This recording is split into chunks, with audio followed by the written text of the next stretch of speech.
Sejam bem-vindos a um podcast do Interjeições. Vamos falar sobre educação e relacionar isso com sustentabilidade corporativa. Geralmente, diversos problemas que a gente identifica na sociedade, a solução é a educação. Mas então vamos entender como é que está a educação realmente, desmistificar números reais com um profissional que está há décadas, na área. Então, convidamos aqui o Marco Aurélio Bassi. Ele é professor de graduação, mestrado e MBA em educação, é coordenador de cursos de engenharia, empresário e diretor de vendas do grupo HDI. E hoje ele vive, estudando e conversando com entidades públicas ou também com colegas de educação. Sempre é um tema muito forte para ele e dissemina, isso em artigos. A gente vai começar, o Marco vai começar a colaborar com o nosso canal, com artigos, com números, dados reais, tanto do Brasil quanto do mundo. Então, acho que hoje é um tema interessante para a gente conhecer realmente o contexto real da educação brasileira, que não é muito disseminada na grande mídia, Então, vamos começar a disseminar as verdades, que muitas pessoas não gostam de ouvir verdades, mas tem que saber as verdades, Marco? Então, seja bem-vindo, Marco. Vamos começar já falando, então, do contexto da educação, porque temos o ODS 4, que é educação de qualidade, que se preocupa bastante com a inclusão, equidade, trazer as pessoas terem educação, atingir a educação superior, pessoas que são vulneráveis na sociedade terem acesso, e também a educação profissionalizante, também para a pessoa poder ter, sua renda futura, estar no mercado de trabalho, além da educação sobre sustentabilidade, ESG, para as pessoas entenderem o impacto, que elas causam também na vida de outras pessoas. Se é esse o tipo de conteúdo que você busca, já se inscreve no canal para receber conteúdos parecidos. Então, qual que é o contexto, Marco? Marco Aurélio, pessoal, porque já conversamos com o Marco César no Greenwich Week, que é o irmão gêmeo do Marco Aurélio, então não é a mesma pessoa, tá bom? São idênticos. Os dois. O Marco Aurélio, então, ele pode trazer para a gente, Marco, o contexto da educação, tanto no Brasil quanto no mundo, desses números que você falou, que você teve uma reunião hoje com a Secretaria. De onde? Você fala para a gente um pouco mais. Tá bom. Boa noite, pessoal. Tudo em ordem. Espero que boa tarde ou boa noite, aí depende de... Bom dia, boa tarde ou boa noite, depende de quando você estiver assistindo, não é? Mas que bom estar aqui com você. Lena já é uma querida conhecida nossa há muito tempo e a gente vive se falando aí pelas redes da vida, trocando informações. E é bom estar aqui com vocês, assistência também, E, sem mais delongas, a gente fala muito sobre educação no contexto político da educação, A educação para todos, a inclusão, blá, blá, blá, blá. Existem muitos blá, blá, blás, Existe muita conversa sobre educação. Mas a educação como ODS tem a ver com qualidade, tem a ver com educação distribuída para todos. Isso, de maneira nenhuma, quer dizer de graça, porque nunca é, na verdade, a educação de graça é paga por alguém. Tem a ver com uma educação de qualidade, que também não é um fator que não seja impactante aqui, muito pelo contrário. Tem a ver com distribuição de orçamento, uma série de coisas, e isso também é extremamente impactante aqui. Hoje nós temos o 8º maior orçamento de educação do mundo, e nós não estamos nem perto de estar na 8ª posição em qualidade, muitíssimo pelo contrário. E assim vai, a nossa educação vai sempre aos trancos e barrancos, Como você bem colocou, hoje, Lena, a gente teve mais um evento de educação, a gente vive aí por aí, nos eventos afora aqui, lá em Roraima, fora do país e tal, e sempre falando sobre esta situação da educação, não só aqui, mas também educação pelo mundo. E comparando essas situações, não é? É bastante impactante a educação aqui, se comparada com a educação de outros lugares. Em algumas coisas para o bem, mas na maioria das coisas para o mal. Ou seja, nós temos uma qualidade de educação gritantemente comum, aliás, ruim pelo que entrega. E o pior, é uma situação também gritantemente comum, porque não interessa que nível de educação nós estamos olhando, né? Eu tenho universidades custando mais caro que universidades extremamente melhores fora do país daqui. E, ao mesmo tempo, eu tenho o oitavo maior orçamento do mundo, como eu coloquei, e eu não tenho em nenhum ranking o país nem perto de estar razoável. Não é bom. Só para esclarecer, pessoal, não é caro a mensalidade, é o custo do, não, o né? custo da educação pública, principalmente. O custo da educação privada já é um problema aqui, por conta de que tudo é um problema aqui com o custo, né? Eu tenho diversos problemas com relação a imposto, com relação ao custo Brasil e assim por diante. Mas não estou falando de educação privada, a gente está falando de educação pública. Até porque, vamos lá, 82% das crianças do primeiro ao nono ano estão em uma rede pública, pode ser municipal ou estadual. Ou seja, estados e municípios são responsáveis legalmente, ou seja, pela legislação, a entregar uma educação pública de qualidade. Isso está na lei, é obrigação do Estado. Para isso, né, nós tivemos uma cadeia de legislação, de discussão. A Constituição Cidadã de 88 colocou todas aquelas cláusulas de educação institucionalmente definida pelo Estado até o nono ano e tal, e vai por aí, né? Tem todo aquele discurso que a gente sempre ouve. Só que essa educação, ela... vamos pegar alguns números legais, né? Lá em 2003, tá? O orçamento da educação estava em aproximadamente 20% do PIB. Hoje nós temos um orçamento de 25% do PIB, tá? Nós estamos próximos disso, tudo bem? Esse é o orçamento total da educação, levando em consideração todas as porções do orçamento sendo utilizadas para a educação básica, para a educação de segundo ciclo, ensino médio, e depois para a universidade, e depois para os ciclos de extensão, né, de pós-graduação, mestrado, MBA, doutorado, toda essa estrutura custa aproximadamente hoje 25% do PIB. Isso é muito? É dinheiro para caramba, tá? Nós temos um PIB 10,6 agora, trilhão, então é dinheiro para dedéu. É muito dinheiro. Tá, vamos lá. Vamos olhar pelo outro lado. Tá? 25% do orçamento. No PIB é 50%, a arrecadação é 48,2%. Então dá quase 50% de arrecadação bruta sobre PIB. E aí, desses 50%, eu tenho 25%, né, que é custo de educação. Ótimo. Vamos pegar esse custo de educação, que é dinheiro pra caramba, como eu coloquei.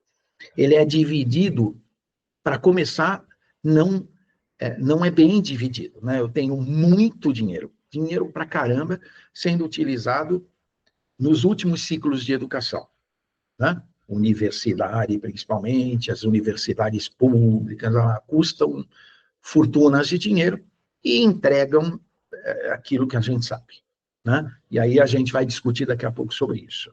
E que tem a ver lá com a ODS, né? É ensino de qualidade, lembra da ODS? Então, tá? Depois eu tenho muito dinheiro também sendo encaixado para a educação básica. Mas, equitativamente, a universidade, que atende muito menos gente, deveria ser muito mais para os ciclos básicos. Né? Porque eu tenho muito mais gente lá embaixo, né? Tudo quanto é criança. Né? Eu tenho uma quantidade gigantesca de gente lá no primeiro ciclo do primeiro ao nono ano. Sem Então, contar quando que eu precisa pego da base dinheiro para chegar no superior, né? Para para ele. chegar no superior, e eu não tenho todo mundo no superior, mas eu tenho todo mundo, porque é obrigação, e é obrigatório, inclusive, por lei. Vai você não colocar seu filho na escola? Entende? Quer dizer, você, além de ser execrado pela sociedade, você ainda vai ter um monte de penalidades, inclusive, como pessoa, como cidadã. Tá? Ótimo. Mesmo assim, mesmo olhando para esse cenário, o custo por criança, lá no primeiro ao nono ano, é baixo. Aí se discute quanto é baixo, quanto é alto, quanto é o custo e tal, mas, no fundo, eu tenho muito dinheiro para a educação em todos os níveis. Tá? E é bastante mesmo. Tá, mas vamos lá. Se eu tenho muito dinheiro para a educação e baixa qualidade, eu tenho um problema sério de gestão. Então, hoje no evento, a gente estava discutindo com o Padula, por exemplo, que é o secretário municipal de educação de São Paulo. A gente acabou de sair do IDEB, né, que tem aqueles resultados sofríveis: 48% das crianças do quinto e do nono ano, ou do oitavo, nono ano, tem problemas extremamente sérios com leitura. Eu tenho mais de 50% das crianças que têm problemas sérios, estão abaixo da média em matemática. E eu continuo gastando uma fortuna de dinheiro para entregar isso. Só um parêntese. Já no TikTok, no YouTube, Shorts, o entretenimento das pessoas é ver aquelas entrevistas nos jovens não sabendo perguntas simples. Então, esse já virou entretenimento. E olha, eu tenho problemas até muito mais graves. Porque uma coisa é você olhar uma criaturazinha de, sei lá, de 11, 12, 13 anos, que não tem a informação básica. Outra coisa é olhar uma criaturazinha, né, de 13, 14 anos, que não tem nem o essencial, ela não sabe fazer uma conta. Vamos pegar números alarmantes que a gente tem, totalmente alarmantes. Nós temos, no Nordeste, que é a pior região do país em termos de educação, não por investimento, não, por uma série de fatores, mas o Norte e o Nordeste são os que têm menores índices de qualidade de educação, tá? Eu tenho as exceções, as ilhas, né, mas mesmo as ilhas estão na média, o resto está tudo abaixo da média. Mas vamos pegar a média. Né? Eu tenho até 19 anos, 17,1%, isso número do ano retrasado, tá? Do ano passado não saiu ainda. 17,1% das crianças até 19 anos que são analfabetas. Você tinha esse número? Isso é número real e do governo. Não sou eu que estou falando, é o governo que está falando. Vamos olhar pelo outro lado? Quando eu somo esse número mais a quantidade de pessoas até 25 anos que são analfabetos funcionais, 30,3%. Esse número é real. 30,3%. Ou são analfabetos, ou são analfabetos funcionais. Hoje, a escola pública, né? E eu estou falando da escola pública porque, volto a repetir, até o nono ano, que é exatamente a fase de preparação desse aluno para ler, para escrever, para fazer conta, certo? Vamos ser diretos, né? É a obrigação, é princípio da estrutura pública nesse segmento de educação, deveria ser, pelo menos, né? Função princípio. Ela existe para isso, então é função princípio. Tá? Vamos lá. Nessa estrutura, eu tenho uma perda em termos de gasto total de 44%. Porque eu gasto uma fortuna de dinheiro para formar alguém que não sabe ler e escrever, ou não consegue fazer uma conta básica, ou não. Então, além de eu gastar uma fortuna, eu gasto extremamente mal. E aí eu tenho diversos fatores que têm a ver com isso. Inclusive, impactos da política no sentido político, mas impacto da estrutura política na educação, né? Entreveros políticos que atrapalham a estrutura educacional, de 4 em 4 anos todo mundo joga tudo fora, começa de novo. Vamos dar uma olhada nesse mesmo ciclo, do primeiro ao nono ano. E vamos pegar países como, eu não vou nem falar em Finlândia, tal, vamos pegar Singapura e China, que a gente conhece essas estruturas de fora, já foi visitar e tal. Vamos lá. Singapura e China. Nesse segmento, do primeiro ao oitavo, do primeiro ao nono ano, tá? Essas crianças saem muito melhores. Saem entre os 10 melhores países dos 80 e tantos da OCDE, que participam do PISA. Praticamente, esses dois estão sempre ali. Singapura, Xangai, está sempre lá em cima. Né? Tudo bem? Estão sempre entre os 10. Ótimo. E o custo por aluno lá, nesse segmento, é maior, mas o custo total da educação é menor do aluno. Aí eu olho e falo, pô, tem que ter alguma coisa que não bata com a lógica da educação em si. E tem, né? Eu gasto muito, gasto mal, eu não controlo o que eu gasto, e quando eu gasto mal, às vezes eu, além de gastar mal, gasto sem o direcionamento necessário para o que é importante realmente. Então, além de eu gastar mal, ou seja, comprar coisas que eu não preciso, vou dar um exemplo, né, que a gente até estava brincando hoje.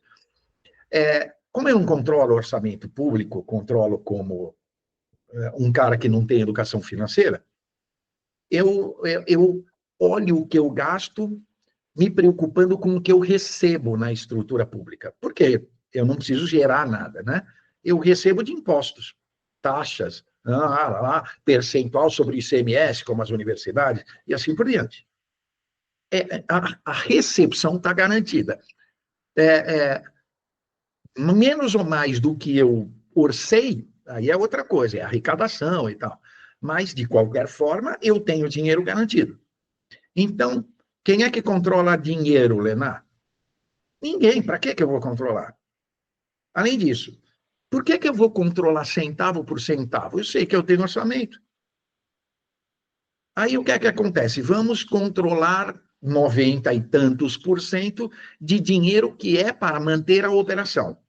Aí já começa torto, né? Aí eu começo a fazer cara feia. Peraí, como é que alguém tem uma estrutura que custa bilhões e 95% é custeio?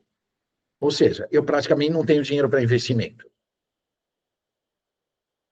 Por quê? Porque aí a estrutura pública, como função de educação, está olhando, assim como quase todo o resto da estrutura pública, olhando para o próprio umbiguinho, né?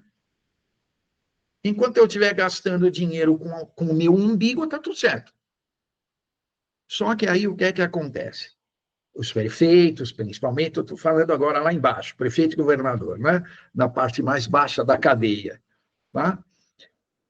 Vamos fazer o orçamento, entregar para as escolas, para os núcleos educacionais, e vamos lá, vamos gastando 200, 300, 400, 500, 1 milhão, 2 milhões para cada escola, e vamos que vamos, depende da quantidade de aluno e tal.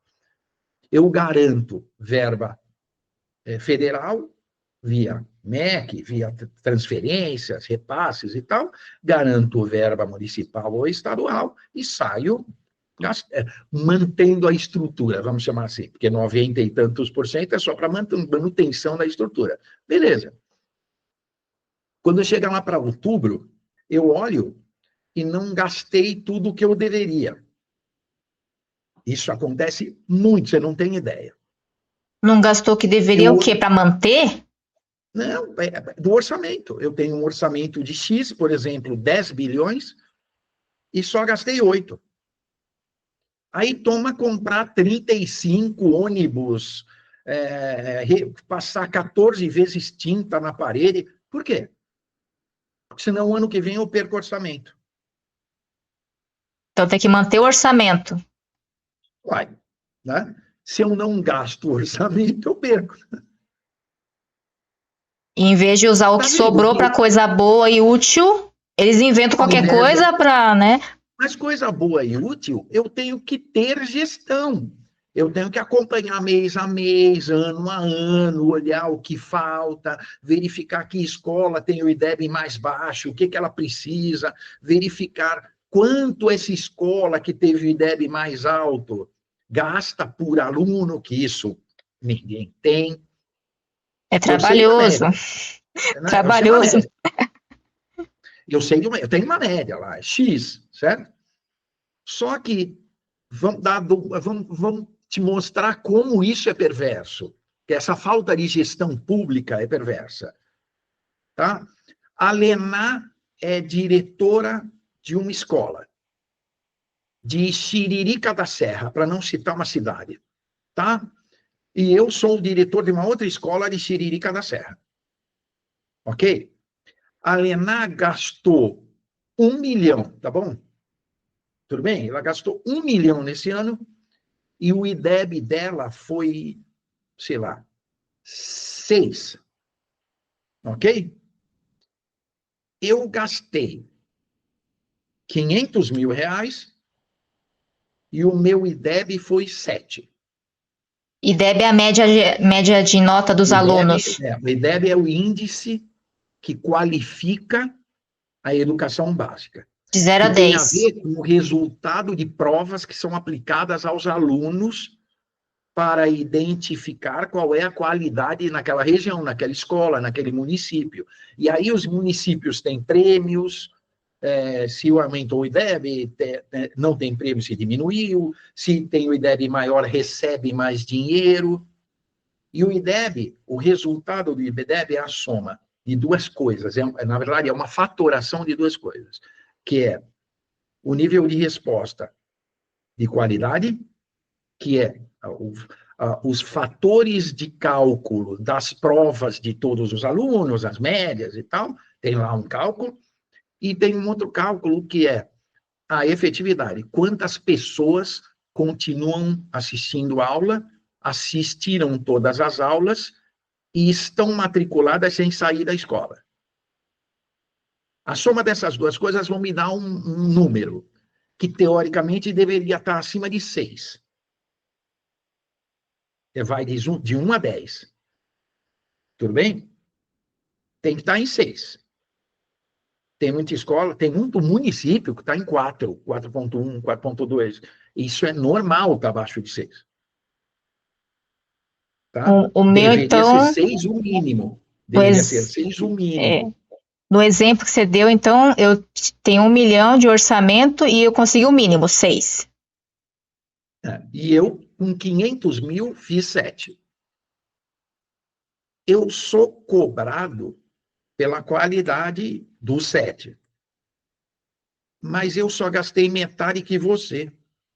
E você gastou o dobro que eu. E você deveria ser penalizada, porque em qualquer empresa que preste, isso é um ponto pacífico. Você gastou o dobro e não fez nada de mais do que eu fiz. Porque você tinha 6, ficou com 6. Eu tinha 7, fiquei com 7. Agora vamos ver um outro lado? Vamos trocar essa figura. Tá? Eu tinha 7, fiquei com 7. Mas você tinha 6 e subiu para 6,2. Mas vamos supor que, ao invés de você ter gasto metade do que eu, você gastou o dobro que eu. Aí a relação é assim: você, para ter 0,2 a mais do que eu, gastou o dobro que eu por aluno. Mesmo assim, você vai ganhar bônus. Eu vou ganhar bônus mesmo assim? Não compara com Mesmo outras assim, escolas? não tem custo. É assim, ó, o custo não faz parte da discussão. Aí tem algumas deformidades que são absurdas, vou te dar algumas. Você tem 4 e você subiu de 4 para 4,6. e eu tenho 7, e eu não consegui sair de 7. Quem ganha o bônus? Essa Você. lógica sou eu.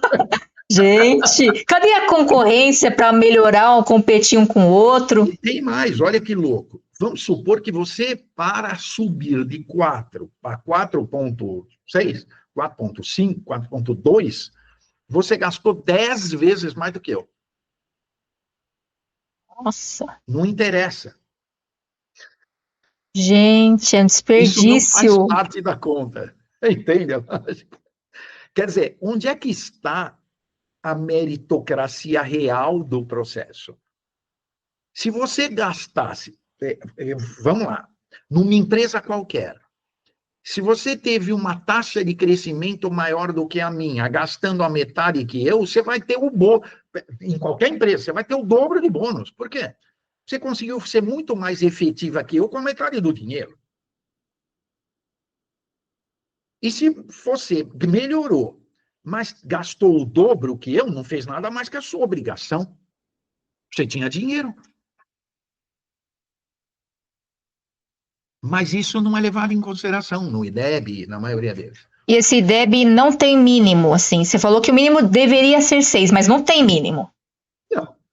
Você vai ser sempre penalizado por não receber certos repasses de dinheiro se você tiver nota baixa, ou se você diminuir a nota. Mas não existe um processo em que penalize o diretor da escola, o professor lá. É a secretaria. A secretaria vai ter menos repasse de dinheiro. Aí eu tenho algumas deformidades. Eu não melhorei qualidade nenhuma, zero. Nem eu, nem você. Você tinha 6, lembra? E eu tenho 7, lembra? Ok? Só que eu controlo para e passo a minha frequência de alunos, a minha promoção de alunos, tudo isso eu controlo para e passo. E você faz a seguinte jogada, Lena. Você passa todo mundo e lança todo mundo com 100% de frequência. Você teve mais frequência que eu? Teve. Sim ou não? Sim, sim. E totalmente irreal, ok? Tá bom. Isso vai aumentar a sua média. Porque É. lembra, faz parte da média. Se aumentar a sua média de 6 para 6,2, eu tinha 7, fiquei com 7, você tinha 6, fiquei com 6,2, quem ganha o bônus? Eu que ganho. Você. Com essa lógica muito errada.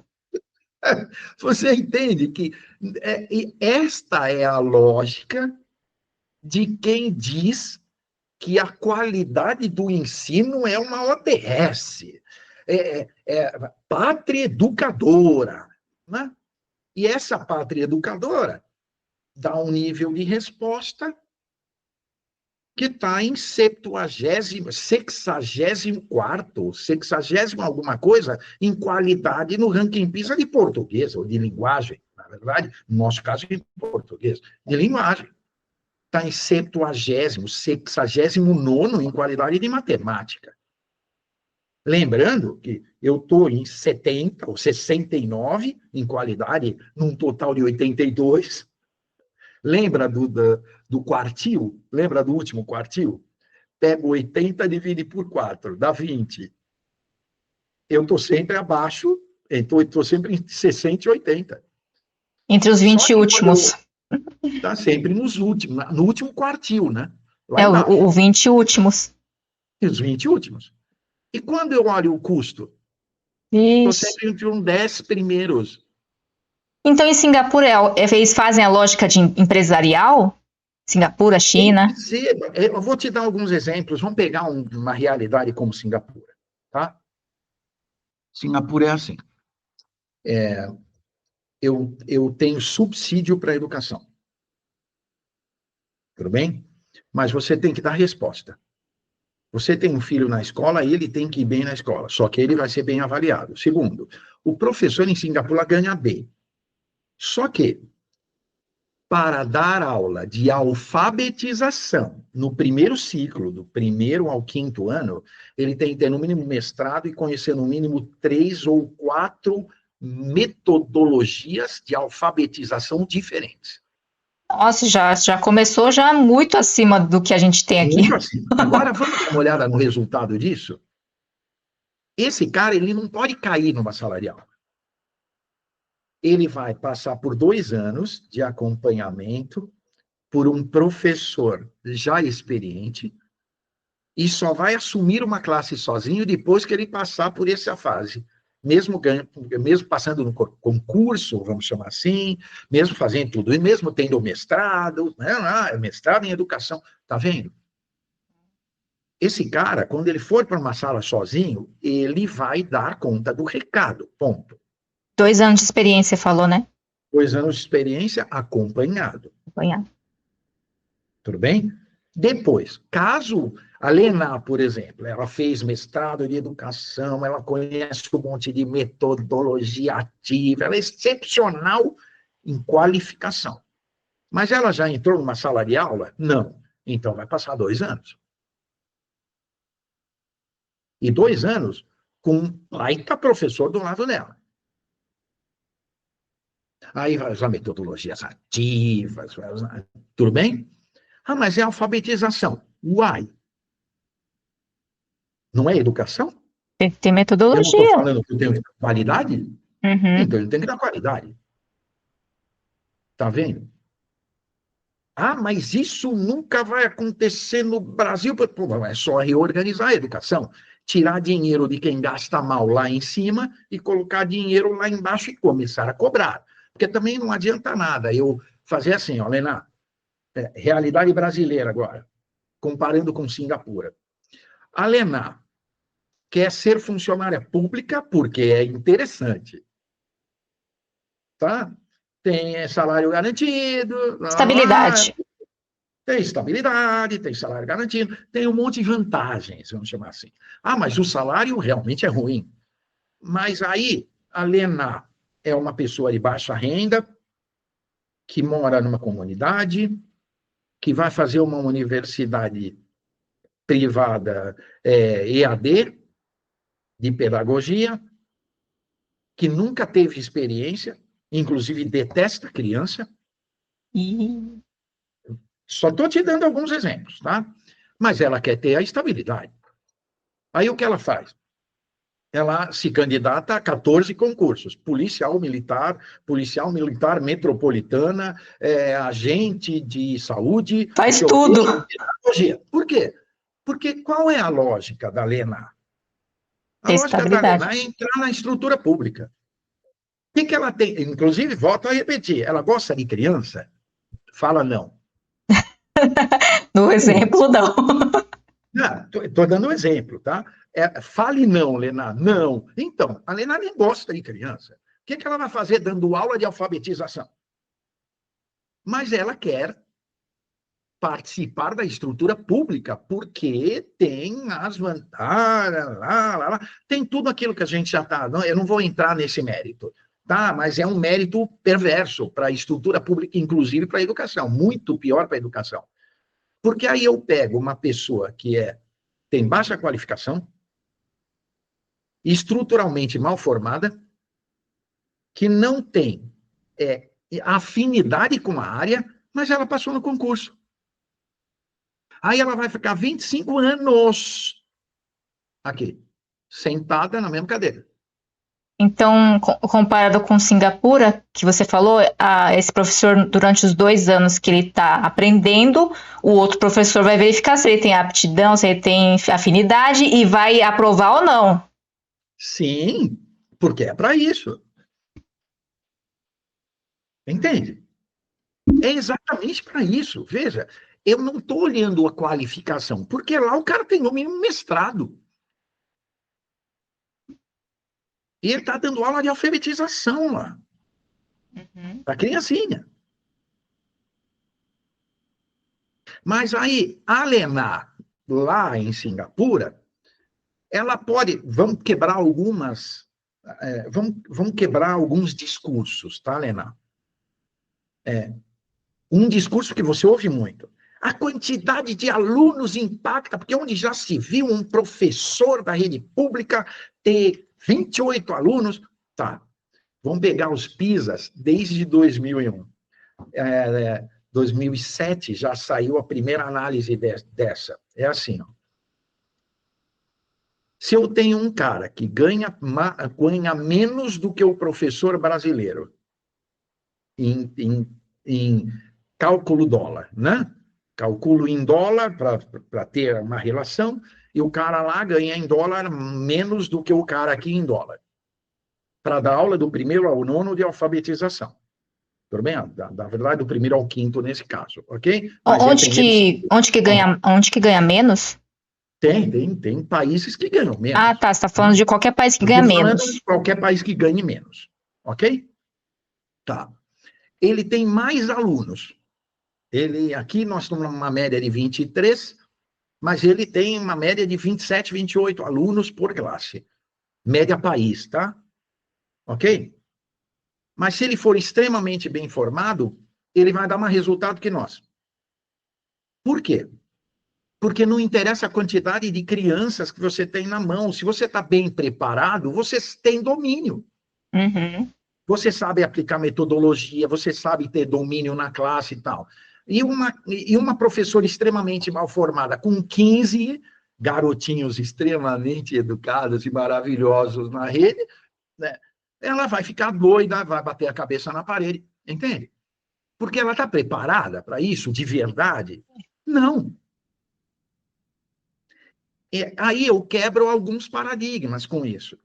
Quer ver um outro paradigma que é só olhar os dados de outros países e comparar, que você, assim, não tem como não chegar à mesma conclusão, tá? É salário? Não. Singapura é muito melhor que nós e o salário é muito maior. Mas a Namíbia é melhor do que nós. Você acha mesmo que uma professora primária da Namíbia ganha bem? Não, Diga não.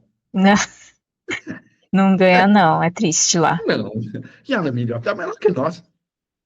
Nossa, então que vergonha, Amigo, hein? mas amiga, nós somos uma vergonha. É que a estrutura da educação, ela olha para o próprio umbigo e fica discutindo quem é o melhor do IDEB. Ah, o Zezinho é o melhor do IDEB, o Huguinho é o pior da IDEB, e o Luizinho está na metade do caminho. Ótimo. Tá.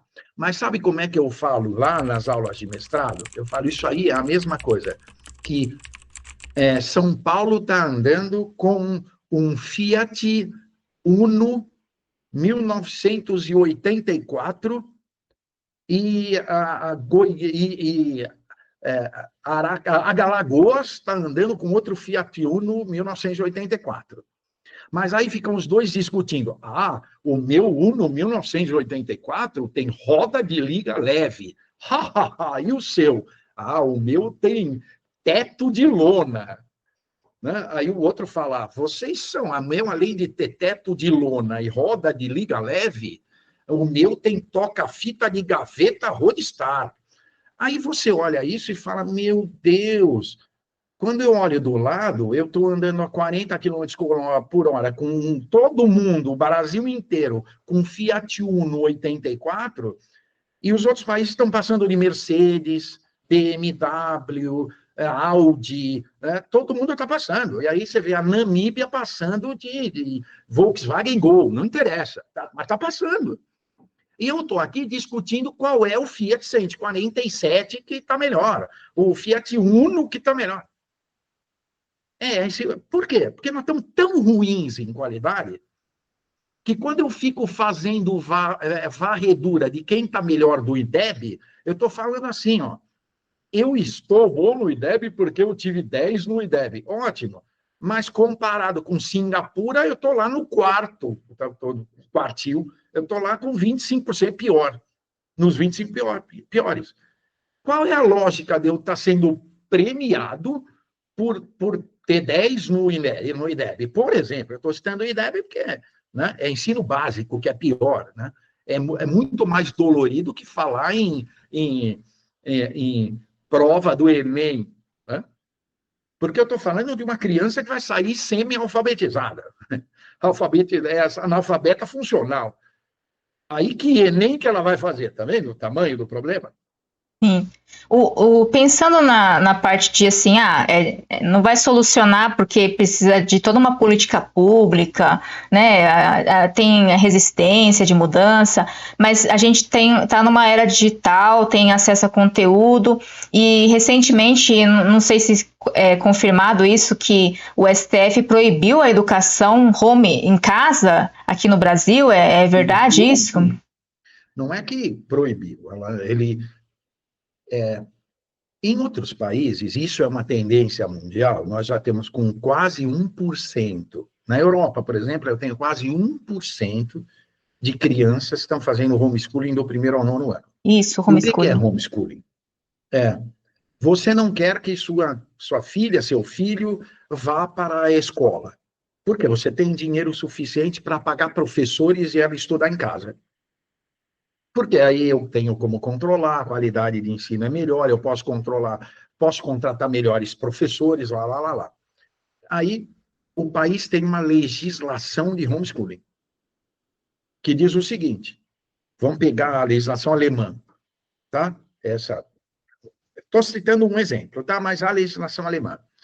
Eu posso fazer homeschooling na Alemanha? Posso. Sua filha vai passar por avaliação de 2 em 2 anos, numa escola regular. Se ela aprendeu, beleza. Mais do que isso, se ela aprendeu com 15 anos, aliás, com 10 anos, para passar pelo primeiro ciclo inteiro até o nono ano, qual é o problema? Nenhum. Ela vai passar com 11 anos para o segundo grau. Por quê? Porque o ciclo avaliativo não tem nada a ver com a idade, tem a ver com conhecimento. Nos Estados Unidos tem a mesma característica no homeschooling. Por isso que tem criança de 16 anos, 14, 15, 13, fazendo o Wharton. Fazendo faculdade, né? Fazendo faculdade, não é faculdade. Fazendo das 10 melhores universidades do mundo. É diferente. Sim, Né? Tem um menino de 13 anos que está 14 anos. Vai fazer 15 agora. Que está terminando direito na Yale. Gente. Então, assim, por quê? Porque qual é a lógica? A lógica é, você tem conhecimento? Você tem esse conjunto de conhecimentos? Eu não quero nem entrar eu não vou falar em termo técnico, senão fica aquela coisa. Eu vou falar, você tem conhecimentos para isso? Tem. Você foi avaliada? Foi. Você tem capacidade técnica, conhecimento, Sim. Maturidade você vai ter depois. Eu não tenho que ficar me preocupando com isso. Mas seria uma solução, então, para o Brasil? Será? Usar de Eu acho que tecnologia? essa é a última solução. Tem coisas muito, muito mais urgentes. Qualificação de professor é mais urgente. Meritocracia. Eu vou falar uma coisa que todo funcionário público tem ojeriza, arrepia quando ele ouve. Meritocracia. De verdade. Por quê? Porque garantia de emprego não significa meritocracia, muito pelo contrário. Se eu não conseguir cobrar você pelo seu resultado, eu imediatamente depois eu pego o nível e deixo. É verdade. Entende que eu tenho um monte de problemas. Eu estou citando alguns. Mas dá para melhorar? Dá. Só que precisa mexer no vespeiro do funcionalismo público, no outro vespeiro da meritocracia, no terceiro vespeiro, que é ter tanto dinheiro para os ciclos, para os últimos ciclos, que não sobra dinheiro para os primeiros ciclos. Mas para quem é estudante, quem a família está ainda dependendo dessa estrutura e quer sair, ele pode já acessar o conteúdo na internet? Tem essa avaliação no Brasil? Não existe legislação que respeite isso aqui. Então, não existe homeschooling. Você pode até fazer, Mas se você não frequentar uma estrutura pública, você não tem o diploma. Porque não existe embasamento. Só se a pessoa fizer fora, ela souber outra Não, fazer língua. fora é outra coisa. Aí fazer fora é outra coisa. Mas fazer fora online também dá? Não sei se dá, porque aí não faz sentido homeschooling assim, né? Homeschooling não pode ser online, né? Convenhamos, é home, né? Eu estou trazendo. Isso não quer dizer que você não possa ter aula online, mas teoricamente você tem que ter o professor, tem que ter embasamento. Tá? Nós não estamos em pandemia, né? Uhum. Está vendo que nós temos tantos problemas muito mais graves, inclusive salário do professor, um monte de problema. Tá? Você quer ver um outro problema? Absenteísmo na rede pública é gigantesco, é gritante. E aí tem todos os tipos de discurso para validar isso. Mas quando eu olho, eu somo o absenteísmo mais a quantidade de pessoas na gestão, eu rasgo quase 40% do orçamento todo mês. É assim, ó. Na escola A, eu tenho 10 professores e 4 pessoas na administração ou na gestão. Só que a escola A fica numa região, certo? Essa região tem uma regional de ensino, que tem 200 lá. Quando eu rateio isso, É. fora isso, dentro da estrutura da educação, tem a fundação não sei o quê, a fundação não sei o que lá, sai tudo do mesmo orçamento. Certo? Esses caras estão dando aula efetivamente? Sim ou não? Diga não. Não! Esse cara está lá na fundação, fazendo o papel dele lá e tal, mas ele não está executando a função precípua da educação, que é dar aula. Quando eu olho a quantidade de gente que tem na educação que não está dando aula, É tipo, não tá no front, né, para saber. não está no front. Vamos lá. Faz sentido eu ter 1 a cada 4 pessoas numa fábrica sem estar produzindo nada na administração? Onde é que você já viu isso? Eu nunca vi em lugar nenhum na minha vida. Só se for fábrica totalmente automatizada. Mas mesmo É, assim, eu mesmo vou ter assim. operação, eu vou ter estoque, Tem. e vou ter lá 100 neguinhos na administração para fazer tudo, desde o presidente até o. Certo? Ok. Se eu estou com 1 a cada 4 que não está dando aula, É. eu tenho 25% de dinheiro que não está sendo gasto na função principal do trabalho que ela tinha que fazer. Só que aí eu somo a isso o absenteísmo. Aí eu vou te dar alguns exemplos. Tem um certo município de um certo país, que não é Nárnia, tá? Que tem 29% de absenteísmo. Rede pública de educação municipal. Eu não vou citar para não ficar, né, não gerar problema aqui. Mas um certo município grande tem 29% de absenteísmo em professor, quando eu calculo sobre o professor, o absenteísmo direto ou indireto, sobre o professor que está na sala de aula. Tudo bem? Não, é 29% de professores que não vão trabalhar? Ou de alunos? 29% de pessoas que não vão trabalhar. Quando eu calculo, professores e educadores que estão em funções administrativas versus professores que estão produzindo, estão lá dando aula ou fazendo as suas funções. Tudo bem? Ou seja, 1 a cada. Nossa, mas isso nunca é falado na mídia, assim, na Você TV. nunca vai ouvir isso, porque não interessa para ninguém falar. Mas aí, vamos somar essas coisas?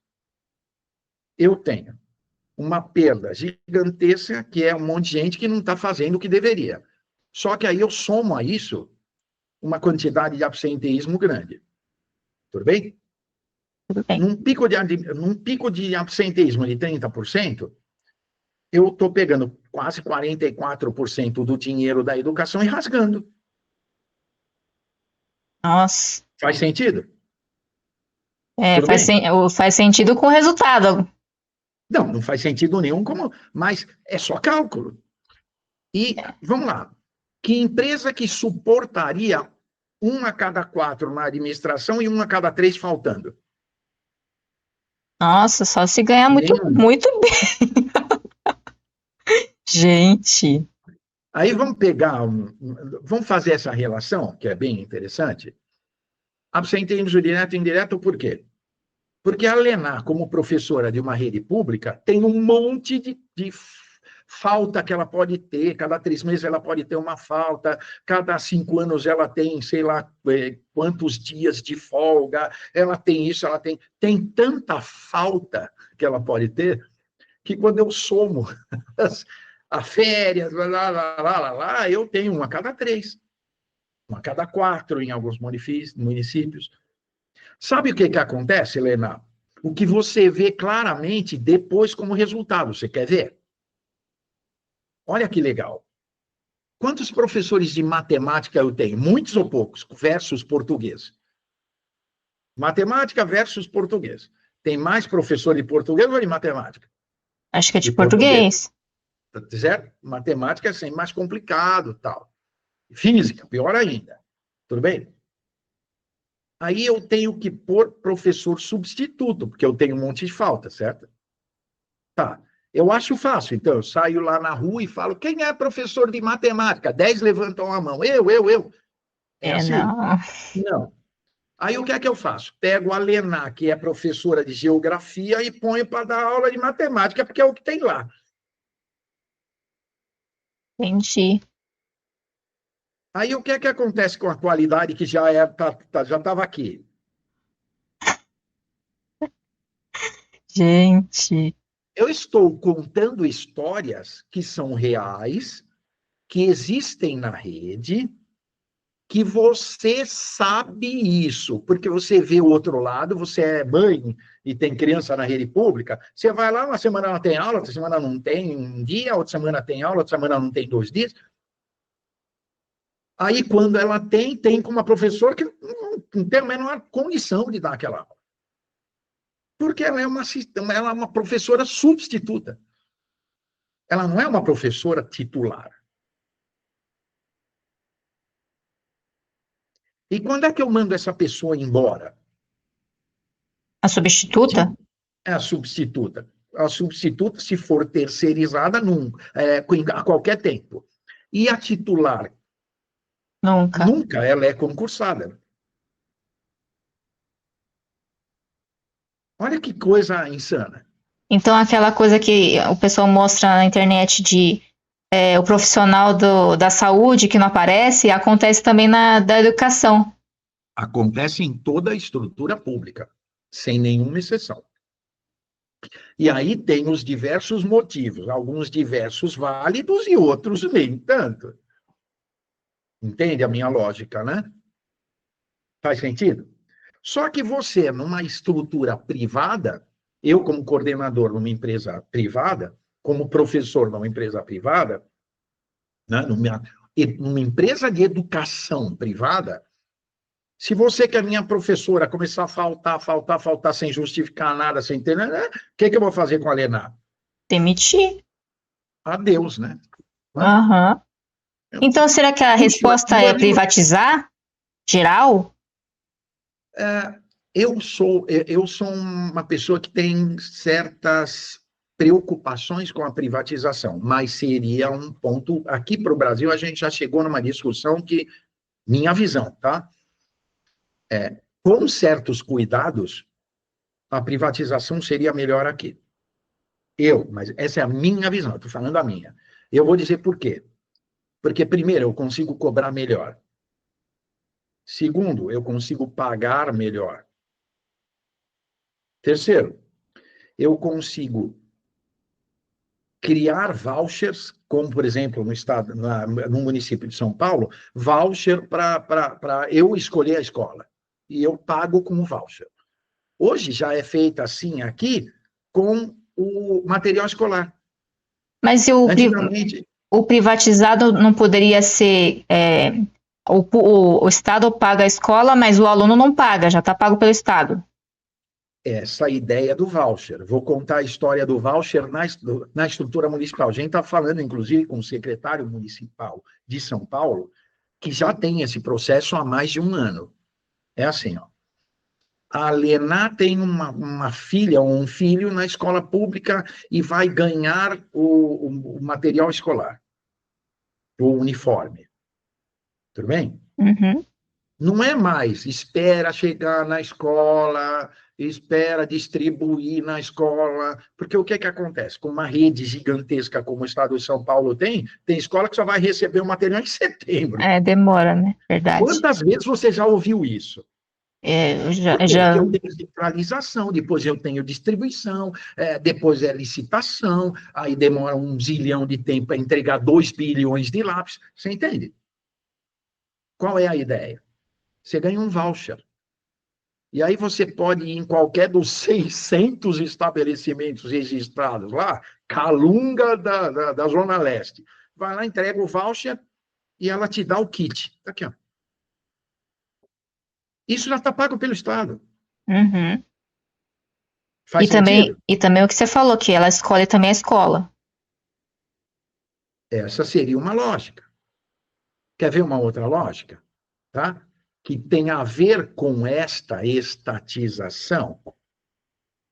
Eu elimino o problema de você estar com a Lena sentada há 25 anos na mesma cadeira, dando a mesma aula, com o mesmo plano de aula, e eu não posso fazer nada com ela. É. Zero. Eu não posso fazer nada, ela é concursada. Aí fica aquele discurso, meritocracia relativa, essas bobagens. É assim, você deu o resultado, Lena? E se não deu? Pronto, tá bom. Resolvido o problema. Tem que pensar nas crianças, nos alunos, né? Tem que pensar na educação, porque a criança é resultado desse meio educacional.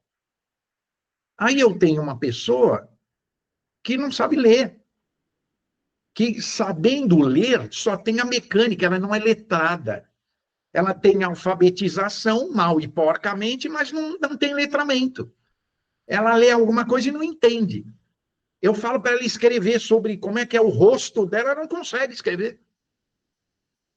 E quando escreve, nós temos um enorme problema com IA hoje. Por quê? Porque para trabalhar com IA, você precisa saber escrever, depois saber ler e interpretar, certo? É. Porque você escreve pedindo, depois recebe o resultado, lê e interpreta para ver se está bom. O bom da IA que você falou que você queria comentar um pouco é que já tem IA que você conversa, então pelo menos ela tenta entender o que fala. Mas olha o tamanho do problema também. Para eu ter uma conversação consigo, eu preciso ter uma lógica de raciocínio textual, uma lógica de raciocínio contextual, eu preciso ter tudo isso, certo? Sim. Porque eu não posso falar sobre A e não saber falar sobre A. É o mínimo de assertividade, né? É o mínimo de assertividade. Então, também não adianta eu conversar com a IA. Porque eu vou saber pedir falando ou escrevendo? Muito provavelmente não. Até porque, para você pedir alguma coisa, você tem que ter lógica de raciocínio. E mais do que isso, e é o pior problema, não é nem o pedido. A IA vai te entregar coisas com insights que, em geral, você também não sabia. Isso é natural, pelo amor de Deus, você usa a IA, não preciso te falar. E Sim. quanto mais profunda for a pergunta, maior a quantidade de insights que você não tinha. Você não tinha obrigação nenhuma de saber, inclusive. Uhum. Para entender até que ponto essa resposta é convincente para você, você tem que saber interpretar esse conjunto de dados. Para interpretar esse conjunto de dados, você vai ter que saber, inclusive, perguntar coisas sobre esse conjunto para entender de onde saiu, qual é a característica, Sim, certo? certo. Até para você aprender o que você não sabe. Sim. E para isso, a IA é um show, né? Só que se você não consegue ler o troço a ponto de entender a lógica da escrita, que dirá o conjunto de dados composto na lógica da escrita. Nossa, seria um bom experimento, né? Acompanhar pessoas que têm essa dificuldade, não tiveram essa oportunidade, e se interagindo com uma IA para você ver se consegue fazer uma IA adaptada. É impossível fazer. E eu vou te dar por quê. Porque o conjunto contextual de dados é tão raso Sim. que ela não vai saber nem perguntar. E às vezes o professor precisa olhar o Analisar. aluno para saber que ela, não quer perguntar porque não sabe, né? Tem várias nuances, né? Tem várias nuances. Uma delas é, eu pergunto sobre o quê? É. E tem mais, depois que eu perguntar, quando ela responder, eu analiso com o quê? Quais são as ferramentas que eu tenho para analisar esse resultado? Porque eu vou ter que analisar. Uma coisa interessante que relacionado a isso, das pessoas terem essa dificuldade de letramento, eu gosto de ouvir a história lá do Whindersson Nunes, conhece o comediante? Então, mas em uma parte da história dele, que ele, antes de ser comediante, ele falou que ele prestava serviço para as pessoas na comunidade, porque elas não sabiam escrever, não sabiam ler, então ele lia para elas, escrevia para elas. Então tem todo esse serviço que outras pessoas fazem por causa dessa dificuldade de educação. E eu tenho problemas hoje com a geração Z, por exemplo. Ela tem, vamos lá, ela tem certa desenvoltura com o digital, porque nasceu digital, né? Ela é nativa digital. Isso facilita por um lado. Mas essa geração lê, Mas lê coisa rápida, mas vê mais vídeo. tá? Vídeo curto ainda. Essa geração, ela não lendo, ela escreve. É difícil. Se você não lê, você não escreve direito. Até porque você não tem ferramenta, você não tem argumento, e você também não tem fluência, né? No discursivo, do texto, no textual, ok? Você não tem nem palavreado, não tem. Eu não vou usar termo técnico, mas você não sabe nem as palavras. Eu quero ser o mais didático possível, não vou, tá? Tudo bem? Você Sim. não conhece nem palavras, você tem um vocabulário curto, você. Tá. Aí eu falo para você, faz aí alguma coisa na IA, pergunta alguma coisa. E aí, ô mano, vai chover amanhã? É o basicão. É o basicão. Tá. Então a IA vai ser o quê para ele? Não, mas Não, secretária uma eletrônica. não mais do que mais uma ferramenta digital para usar no óbvio. E no óbvio ululante ainda, não é nem no óbvio. O que esse cara vai usar para aprendizagem? Ele não sabe nem que serve para isso. Tá vendo, Lena, que nós temos uma estrutura que é perversa até o limite em que eu não consigo fazer com que esse cara evolua a ponto de dar uma resposta necessária para o mercado, para a sociedade, para ele mesmo, para a família dele, para a economia. Então, para concluir, o Aurélio, porque todo esse contexto que você traz, a maioria das pessoas não tem acesso, porque ninguém fala na mídia, né? No jornalismo de hoje não mostra essas verdades, não mostra essas pessoas, não coloca lá o microfone na boca dessas pessoas, eles escolhem as pessoas, né? A gente não tem muito, a gente que tem educação não tem muito contato com quem está nessa ponta que, na verdade, é a maioria. Que a gente não tem muito contato, a gente tem contato, você é educador, você tem contato com quem está estudando, quem tem, né, o mínimo. Então, é uma realidade totalmente diferente do que a maioria percebe.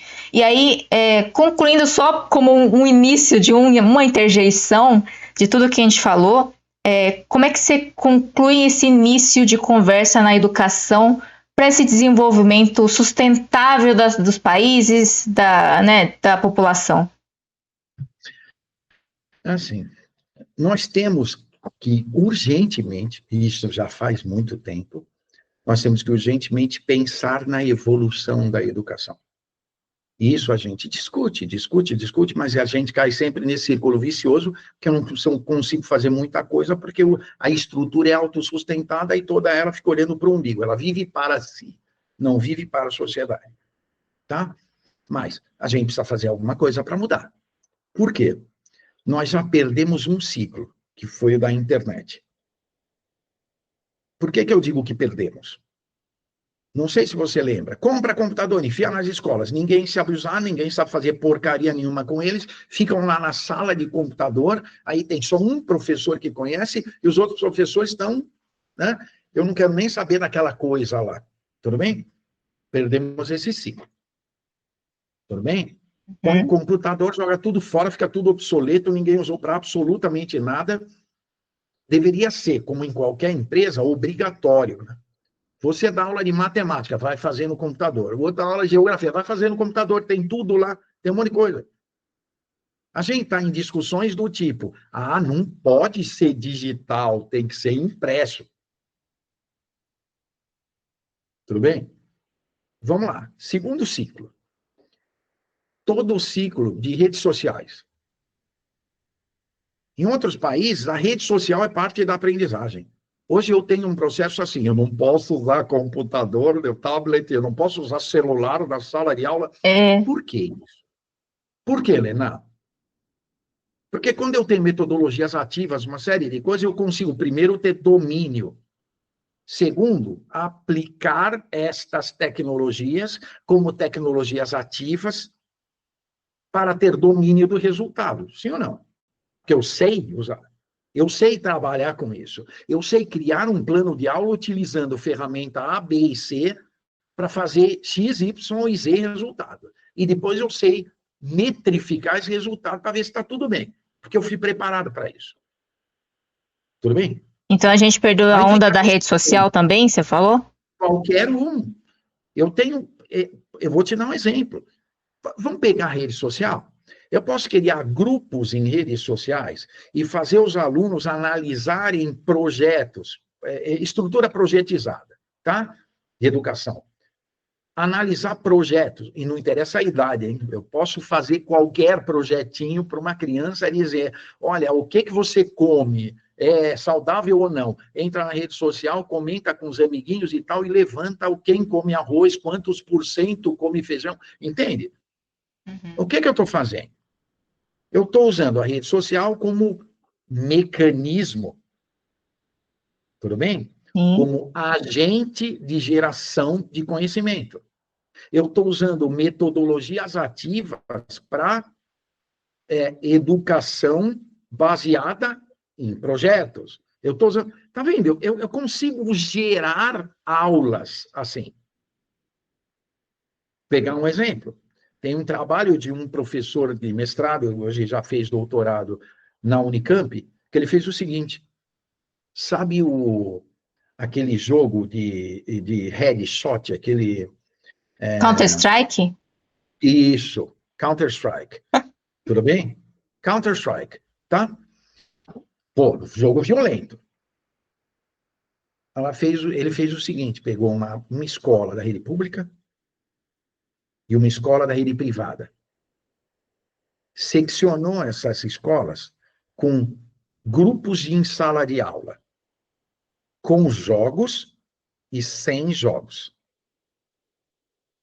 Aulinha papai e mamãe, e do outro lado, aula com jogos. Tudo bem? Nossa, que legal. Counter-Strike.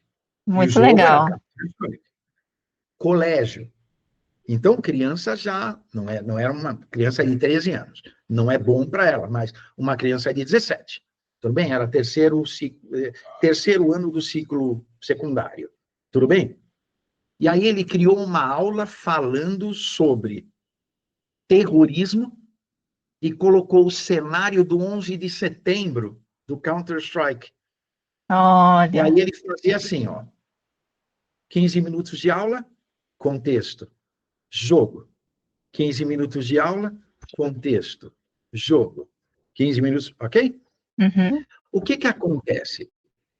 o aluno, com a jogabilidade e com o contexto do cenário do terrorismo, ele consegue ver a lógica do processo e ele absorve a partir da jogabilidade, porque é lúdico, porque é isso, porque é aquilo. 23% de melhoria cognitiva, e Tem não interessa visual, se é tem rede tudo. pública ou privada, 23% de qualidade, melhoria de qualidade na resposta com a mesma variação. Aí, ó, Tiro, acabou por Aulinha quebrar paradigmas de jogos, né? paradigma de jogos, paradigma de violência na É, internet. Tá vendo como... onde é a lógica? Onde é que está a lógica? Lena, a lógica é assim, ó. Você tem que saber o primeiro, para que utilizar. Depois, como utilizar. Aplicando, como medir o resultado. São as três coisas. Se você tem metodologia, sabe onde vai aplicar a metodologia, aplica e sabe como validar resultado, não interessa a ferramenta. A gente faz isso, essas discussões, em aulas de mestrado de novas tecnologias para a educação, tecnologias assistivas para a educação, neurociência e tecnologia, todas essas disciplinas a gente tem. Vai lá. Qual é a lógica desse processo? Eu vou aplicar uma metodologia nova, conhecida, e tal, onde você, Helena, está preparada para aplicar, cria uma aula com essa metodologia, aplica a ferramenta da forma, e de uma forma interessante, mede resultado depois da aplicação de uma forma interessante. Agora, imagina 23% de qualidade, nossa, é de bastante. resultado a mais. Sabe o que significa isso? Para cada 4 anos eu ganho Um? um. Agora, imagina se todos os professores aplicarem essa metodologia, como, por exemplo, vamos pegar um caso, Suécia, Finlândia, tá? Praticamente tudo é projetizado. Então, eu não dou aula do Zezinho, depois do Zezinho de matemática, depois de 50 minutos do Joãozinho de português, depois... Não. Todos os professores vão para a aula e contam uma história, fazem um projeto, e o projeto tem a ver com o que o cara tem que explicar de geografia, com o que o outro tem que explicar de matemática, o outro tem que explicar de português. Então, é assim, a aula, Então tá? já começa com o contexto. O contexto é o seguinte, o contexto é um projeto. Eu conto a história de como se descobriu o Brasil. Tudo bem? Uhum. Mando todo mundo ler um texto sobre como é que é o descobrimento do Brasil. Aí eu dou um monte de projetos. Primeiro projeto, faço um texto sobre como é que deve ser a vida na caravela. Isso é de língua portuguesa. O cara de geografia faz assim, ó, qual seria a distância em milhas náuticas de Portugal até o Brasil, levando em consideração que saiu daqui, veio até aqui, e quanto tempo demoraria essa viagem com uma nau navegando a X milhas por hora. Tá vendo? Eu estou falando do mesmo assunto, mas eu estou dando uma aula de geografia, uma aula de português, aí uma aula de matemática. Calcule o peso da nau, calcule quanto daria para carregar de tronco de pau Brasil. Entende? E nos Estados Unidos eles usam até o teatro. Sim, isso chama-se esse conjunto de coisas, né? Aí tem, não vou nem entrar no mérito, mas tem um buzilhão de tecnologias ativas para a construção de conhecimento e para a transferência de conhecimento. Aprender a aprender, aprender a ensinar. Porque aí a criança constrói seu próprio conhecimento. Você é tutor. Aqui eu tenho problema, e eu vou dizer um problema que é sério, tá?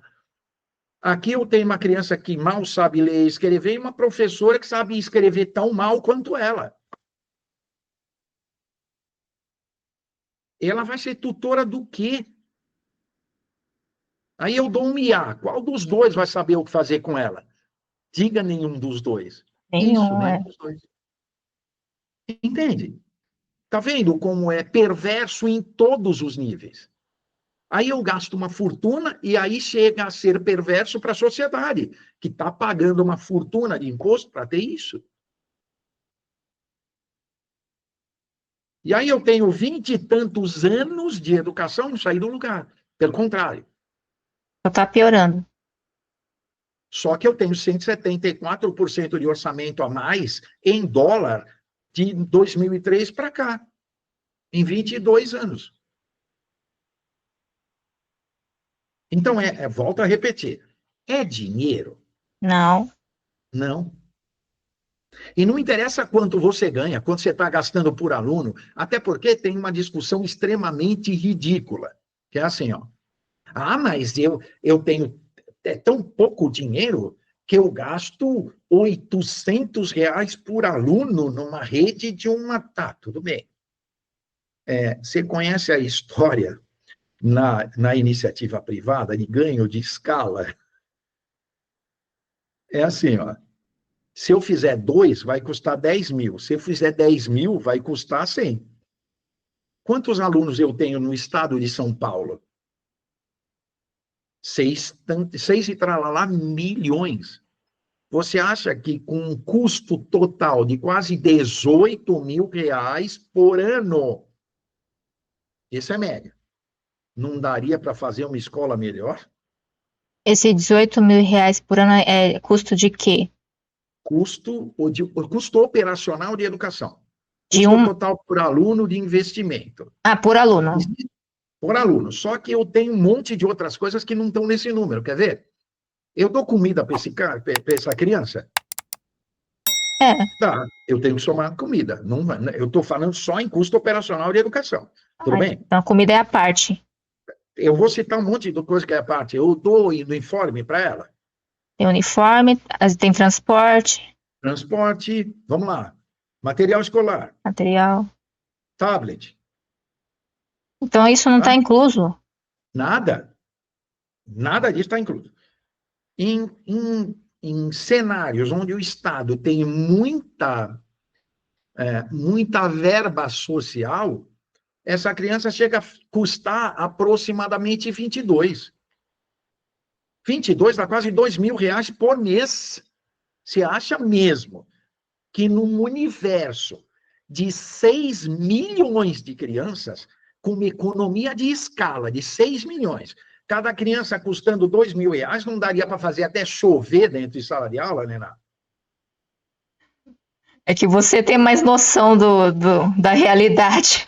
Você está no front. Tá Eu não tenho entendendo? muita noção. É simples, olha. Quanto você pagaria numa escola para o seu filho perto da sua casa, aí uma escola boa, privada? R$ 2.000, R$ 2.500. Só que ela tem quantos alunos? Sei lá, 500. E se ela tiver 1.000, ela consegue dar um melhor trabalho porque ela arrecada sobre 1.000? Não, Lógico, é a economia de escala. Tudo bem? tem que adaptar. É a economia de escala. Se eu fizer um celular, custa X. Se eu fizer 1 milhão de celulares, não vai custar X. É o mesmo raciocínio, pelo amor de Deus, é custo versus escala. Então, R$ 2.000 para uma escola de 1.000 alunos é muito mais do que R$ 2.000 para uma escola de 100 alunos. Porque eu tenho escala. Agora, eu estou falando em 6 milhões. Imagina o que dá para fazer com R$ 2.000 para cada 100, com R$ 2.000, vezes 6 milhões. O nosso público tem um pessoal que não entende economia de escala e por que fazer mais industrial, né, na lógica industrial, consegue reduzir o custo, eles não entendem. Isso é muito simples de explicar. Você quer ver? Vamos pegar exatamente a educação, tá? Eu vou comprar lousa digital, tá? Lousa digital para 10 salas de aula. Tudo bem? 10 salas de aula, aproximadamente 300 alunos. Um período. Vamos dizer que é período integral, ok? Um período integral, isso aí resolveria, ok? E se eu tiver 3.000 alunos? Eu vou pagar a mesma coisa na mesma mesa? Ou na mesma lousa Ou, digital, ou na mesma mesa digital? Não, eu não estou comprando 10, estou comprando 100. Sim ou não? sim, Tá. Isso funciona para cadeira também? para Para tudo. material escolar? Para tudo, certo? Então, o meu custo diminui Diminui. para a mesma para a mesma entrada por aluno, meu custo diminui. Mas eu tenho outros custos que diminuem. Quer ver? Se eu tenho toda essa estrutura e tenho 3.000 alunos, eu consigo colocar mais aluno em sala de aula e melhorar o salário do professor e a qualificação do professor, porque sobra dinheiro. Sim. Aí eu tenho mais uma economia de escala. Você vai ganhar mais como professor, mas você vai me dar mais retorno para o aluno, É, porque você é de melhor qualidade e você porque consegue dar você aula tem para mais mais. qualificação. Aí eu pego o que sobrou da minha estrutura operacional, quer ver uma outra coisa? É, eu vou gastar equitativamente por aluno menos água, menos luz, menos telefone, porque eu tenho 3.000, mas não é, o rateio nunca é 1 a 1. Sim. Tá vendo como eu vou economizando na escala? E aí vai sobrando dinheiro. Aí eu consigo trazer equipamento, consigo treinar professor, consigo fazer um monte de coisa que quando eu não tenho economia de escala, eu não tenho como. Não é a mesma coisa que você ter uma empresa e comprar 1 milhão de insumos ao invés de Sim. 10.000? É, na linguagem popular é o atacado. Exato, é a mesma coisa. Eu estou comprando tudo num atacado e estou operacionalizando tudo num atacado. Então, meu custo vai ser mais baixo e o meu resultado vai ser melhor, desde que eu cobre. Aí vem a meritocracia, lembra? Tá vendo que é tudo uma coisa só? Porque se eu tiver meritocracia, eu digo, Lena, eu estou te dando uma pós-graduação, eu estou te dando lousa digital, eu estou te dando uma internet de 600 mega, eu estou te dando um monte de coisa. Mas esse aluno vai ter que saber muito mais no próximo ano do que nesse ano, beleza? Se vira, Lena, porque se ele não for melhor, eu mando você embora e põe outro, beleza? Simples assim. Estou Sim. sendo grosso, vamos dizer assim. Então, Estou sendo politicamente nós, incorreto, mas é isso. nossa conversa inicial meio que direciona para privatização, porque tem toda essa lógica de meritocracia, tem toda essa valorização do professor, lógica de mercado, né? E aí eu consigo ter isso com gestão pública? Sim, eu coloco uma estrutura de gestão que operacionaliza isso e faz o controle do resultado. Como é que é a universidade nos Estados Unidos? Não é assim? É. É assim. Eu tenho uma estrutura pública que gerencia, mas a universidade é paga. Ela é paraestatal. Eu não preciso ter todo mundo no Estado, todo mundo com 25 anos de garantia, com um monte de coisa, para ser estatal. A educação é estatal. Mas eu preciso ter a estrutura da educação estatal inteira? Não necessariamente. E muito pelo contrário. Normalmente, quando a estrutura é puramente estatal, eu tenho qualidade baixa. Aí fica aquela discussão. Quer ver uma discussão como é a lógica é apenas narrativa? Vou te dar alguns exemplos. Olha que legal.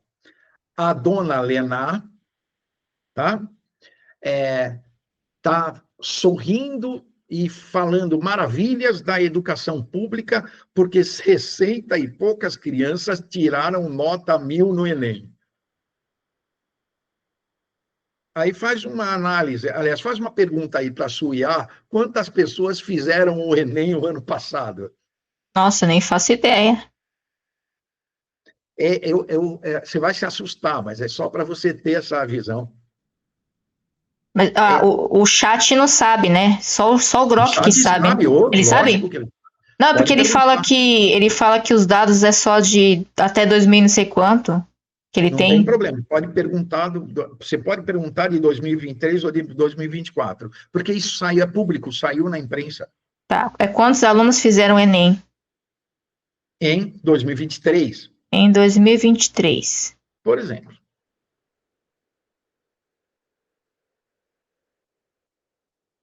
Tá falando que 4 milhões e não sei o que lá se inscreveram e só 2 milhões e 700 compareceram à prova. Não, de 4 milhões... de 4 milhões... Eu achei pouco, porque de 4 milhões se inscreveu, aí tipo 2 milhões e 700 que apareceu. Só 2 milhões e 700 mil. Eu achei pouco, porque no estado de São Paulo tem 6 mil, sei lá. Eu fico soltando fogos, presta atenção na minha lógica. Eu fico soltando fogos porque 62 tiraram a nota 1000. 62 é muito pouco de 2 milhões e 700.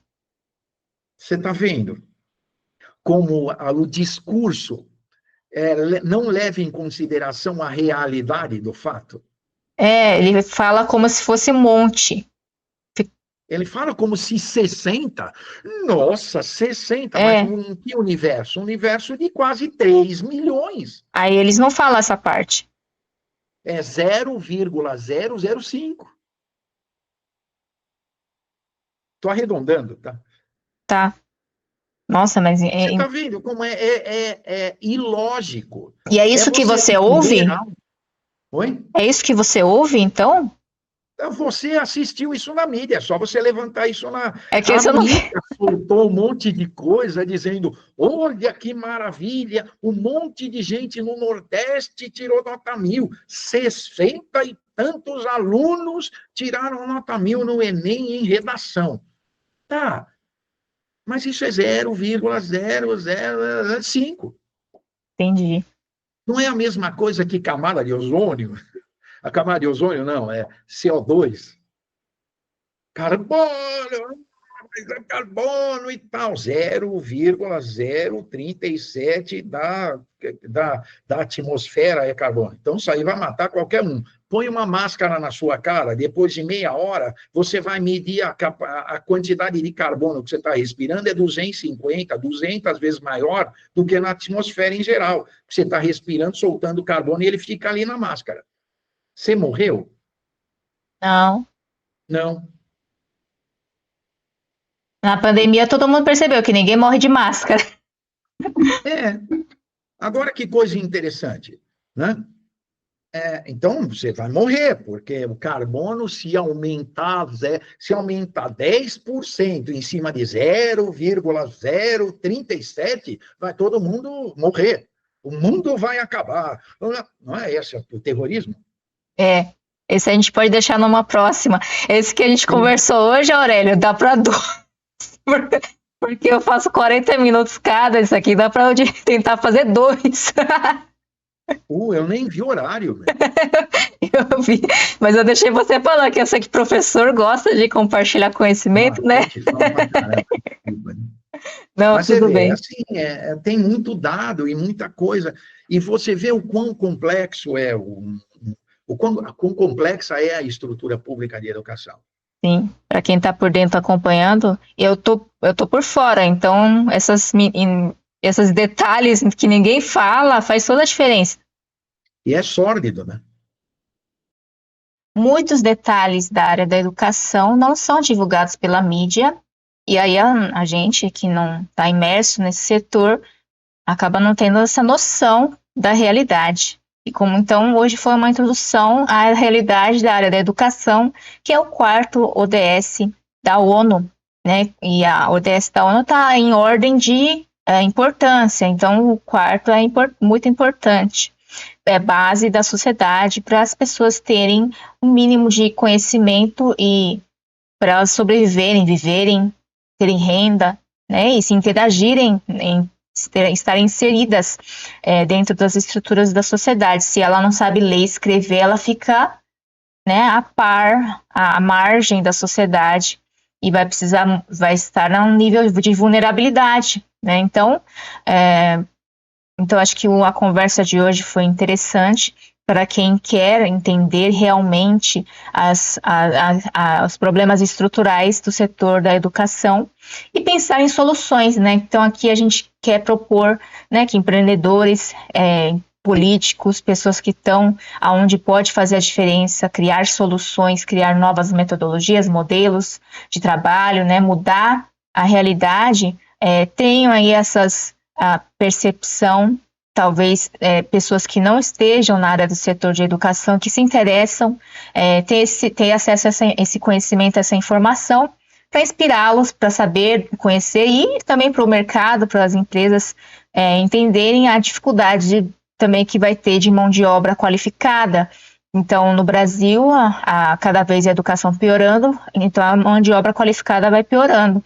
E aí uma das soluções é, infelizmente, assim, porque não tem o que ser feito, assim, de você educar uma pessoa, né? Uma empresa não é uma escola para ficar educando. A empresa, ela criou para um objetivo. Se ela é uma empresa, é uma escola, ela educa. Mas se a empresa, ela faz comida, ela não é uma escola para educar a pessoa a ler e escrever, né? Primeiro ela tem que fazer a comida, o que ela foi criada para fazer, e empresas maiores podem servir de, né, escola, tem mais aí, tem o luxo de poder ensinar seus funcionários, mas o que as empresas vão ter que fazer é recorrer à mão de obra estrangeira. Se você gostaria de entrar em contato com o Marco Aurélio, nosso profissional convidado, veja aqui na descrição, a gente colocou o contato dele, o LinkedIn dele, para vocês falarem com ele, se vocês têm alguma demanda, alguma dúvida, né, ele poderá atendê-los lá. Não se esqueça de se inscrever na nossa newsletter. Nem sempre as redes sociais notificam todo mundo. Esse foi o conteúdo de hoje, Green Business Post, impactos responsáveis para comunidades sustentáveis.